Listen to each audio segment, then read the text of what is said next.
Hi, everybody.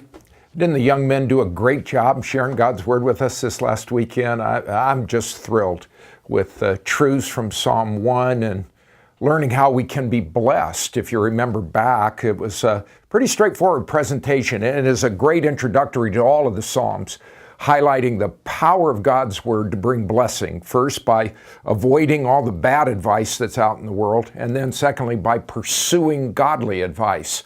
And the choice is really ours. And you've got all kinds of great questions about the scriptures, how they impact you, what they do. There was one illustration, a prop that I thought of that really sums up the importance of God's Word and why we so desperately need it.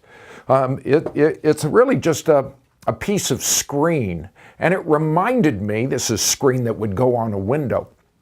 And I'm sure you've had the experience at some point in time in your life to where you've gotten a rip in the screen or something has punctured the screen, and the next thing you know, some insects are getting in. Mosquitoes, flies, June bugs, other kinds of little animals. I've had screens where even a rat chewed through one of the screens. Not a very pleasant idea. But it really drives home the importance of God's Word that acts like a screen for our minds. Every single day in the workaday world or in our homes or on the campus or wherever it is that we go, we are bombarded with the bugs of ungodly advice. The counsel of the wicked is always coming at us through media, through all kinds of different environments that we find ourselves in. The truth of God's Word acts like a screen that filters out all of the bad. It keeps all the negative and all the profane ideas from influencing our decision making. The blessing of life comes when the screen is whole and complete, and it covers our minds and our hearts and our ears. And we have to be really, really intentional about maintaining the quality of the screen by reading God's Word. But if we neglect God's Word, boy, that's where all the little cuts and breaks and punctures come in, and before you know it, ungodly bugs of advice get into our minds and our hearts and our ears, and we're heading down a pathway that the wicked travel.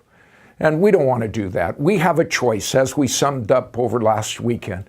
We have a choice that really impacts our happiness.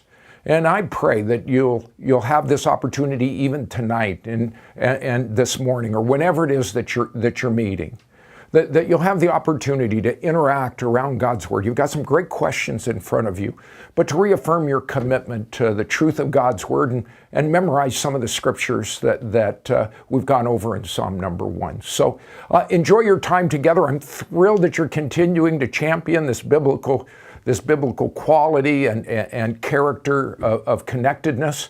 And this is something God never intended us to go through life alone. So enjoy your time together. Lord willing, we'll be back next weekend, and I'll have some more thoughts to share with you that I hope will be encouraging to you. So get after it, and we'll see you next weekend.